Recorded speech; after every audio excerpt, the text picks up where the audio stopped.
Make your move with Hostinger's sale. For just 599 rupees a month, get managed hosting for.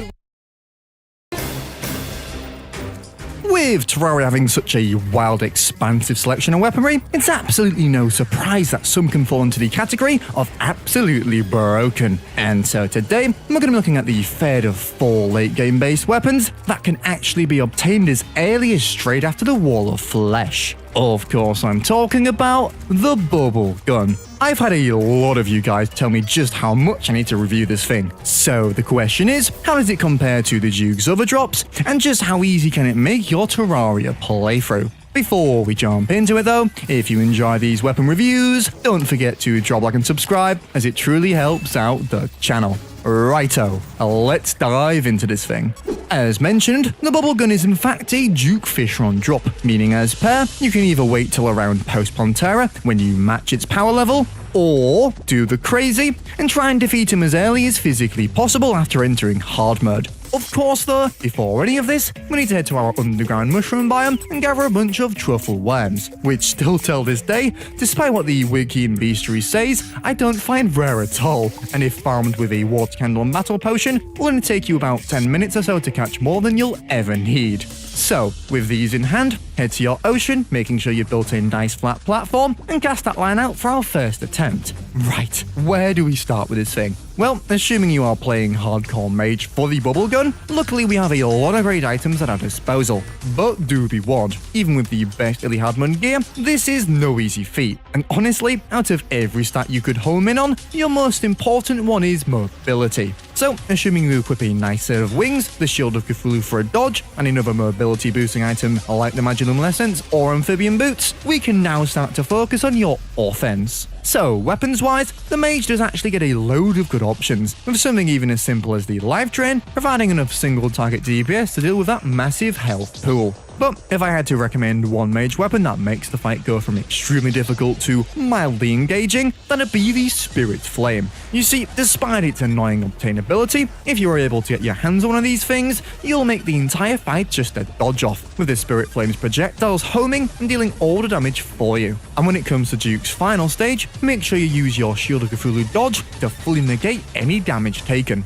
And with that, the Duke is down. Oh, and of course with only a 20% drop rate from his treasure bag, it's likely you'll need to repeat this process a few more times. But by using the much better gear you would have obtained from the first kill, this shouldn't take a fraction of the time. Alright, let's see what it's all about. The Bubble Gun is truly just a single target monster, dealing some of the highest damage I've ever seen on this dummy. And of course, considering we just obtained this pre-mech boss, it's basically going to blow anything out the water till post-Pantera and allow you to blitz through the game until this point. So assuming we are around this progression point, even compared to the legendary Razorpine, I found its DPS potential to be about 20% higher, which is just utterly insane to think about. And yeah, for taking down single targets at least, the Bubble Gun does of course trump the Razorblade Typhoon, which you may already have at this point from your Duke farming. However, that does move me on to a sort of weakness of the Bubble Gun. You see, like the Razorpine, its multi-target performance doesn't really push it any further, which compared to the Razorblade Typhoon, does leave it for dead. But come on, there is no surprise there. So what's it like against the real thing? Well, as you'd expect, with it having a similar-ish functionality to the Razorpine, it can take down this group of mimics at lightning speeds, if not a little faster due to its high DPS. To be expected though, the Razorblade Typhoon does make a joke of them. But you know, it's about to get its own back, with it being able to absolutely delete this group of much tankier biomimics at speeds once again slightly quicker than the Razorpine. Which does now lead me onto the one elephant in the room we need to address. Its abysmal range. Yeah, this could be a real deal breaker. The only good news is though, the way in which the bubble projectiles sustain can help resolve this, which can be seen in action against bosses. As you'd expect, for those of you Terrarians who obtain this thing early, the mech bosses will be nothing of a small pothole as opposed to the huge hill they normally are, with ironically, the Detroit being the hardest to kill out of the three. And to be honest, past this point, it doesn't really get much harder for a while, with its range not being an issue against Pantera whatsoever. And shocking no one, a sub 1 minute kill against Golem, requiring very little effort to annihilate.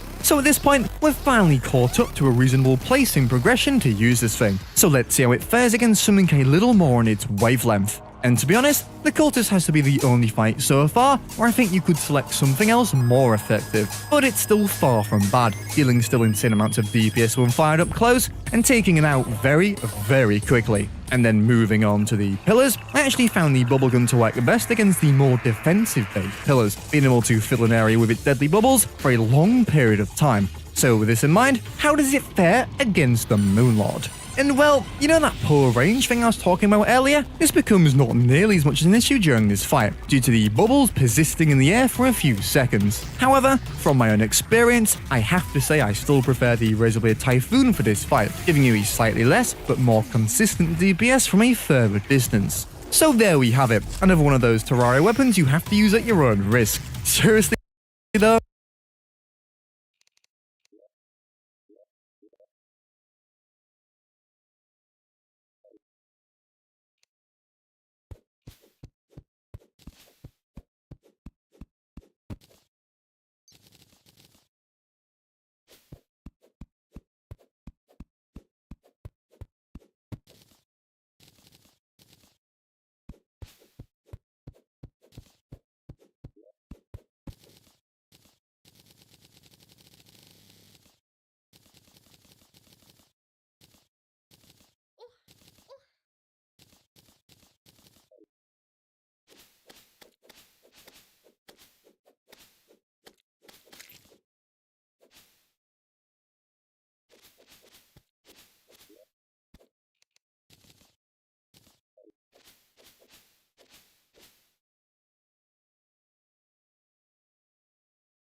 Dip for fun, dip for taste, dip for spice. Young's Mayo Dip Sauce. I think it's safe to say that over the 2 years I've been releasing Terraria content, that some of my earlier opinions have completely changed with time, which is why today I thought we'd revisit something from way back in April of 22, concerning the one and only blowgun from my top 5 useless items video. Yeah, I know, this is looking like a bit of a 180, but hear me out. For the longest of time, I completely disregarded the potential hard mode use for this weapon, with it suddenly being available to drastically more powerful ammunition. So the question is, with this in mind, is the blowgun now not useless and actually a weapon I'd recommend to all of you? Before we do jump into it though, if you enjoy these weapon reviews, don't forget to drop like and subscribe, as it really helps out. Okay, let's see how you get it. What I think makes this weapon so interesting is just how early it can actually be obtained, very simply just requiring you to head to your jungle at any time. That could be minutes after creating your world, for instance. Once you're there, we need to find the beehive and defeat the queen bee. Doesn't matter how you do it, as long as she dies. And let me tell you, out of all the pre-harbored bosses, I absolutely suck at this one, so please don't take anything you see here as any form of advice. Either way though, once she is down, as long as you've got vacant housing in your world, the Witch Doctor NPC should now move in almost immediately, and then all you need to do is talk to the fella and purchase the fabled blowgun from him for 5 gold. Right, this was quite an easy one. However, before we go straight into testing, it's worth mentioning that in pre-hard mode, the only thing this can fire are seeds, not your normal seeds, but seeds which act as ammunition and have a chance of dropping from flowers and grass. Right, it's about time we looked at why I changed my mind about this weapon. In pre-hard mode at least, my point kinda still stands. It's god-awful, with an incredibly slow rate of fire and low projectile damage. And to be honest, compared to its worst version, the blowpipe, it only seems to be dealing about 80% more damage, which is a lot, but let's be real, should be expected. And compared to other pre-hard mode range weapons like the Mini Shark, things aren't looking very good. However, if we were to pull out the hard mode upgrade for the blowgun, the dart rifle, something interesting happens.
Your chest looks flat because you're doing push-ups wrong, and I can prove it in 40 seconds. Right now, you're bouncing off the floor. 0 stretch, 0 activation, 0 results.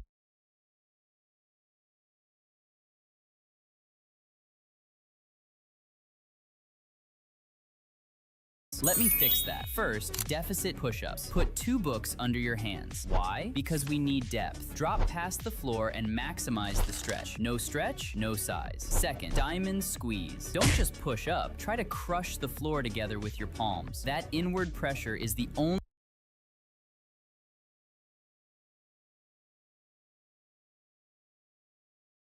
Choose करें सिर्फ Nestle pure life, क्योंकि healthy future से कीमती कुछ नहीं। Terraria's post-golem progression is a very crucial part of the game, namely because it presents the player with a few choices. Do you blitz through the cultists using whatever you can get your hands on to move onto the pillars, or stray off the path and obtain some extremely powerful, optional gear? Today, we're going to be looking at one of the best pre-pillar magic weapons in the game, which gets easily missed due to its place in progression. Of course, I'm talking about the Charged Blaster Cannon. For those of you who farm the Martian Madness event, you'll be most familiar with this weapon, but for the players who usually miss this, I'd still consider this weapon, as it can make your experience a lot easier without being too difficult to obtain. Let me show you.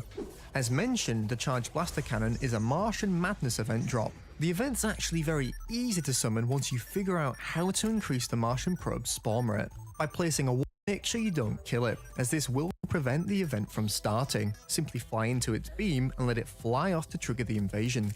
Usually, we have to rely on the Martian Saucer mini-boss for the most epic drops. Lucky for us, the Charged Blaster Cannon doesn't fall under this umbrella, and actually has a 1 in 800 chance to drop from all regular enemies in the event. Although this does sound steep, it's really not when you consider the sheer quantity of spawns. By just flying around killing everything I could, and dealing with the Martian sources when I needed to, I managed to have one drop, plus a laser mining drill which has the same drop rate.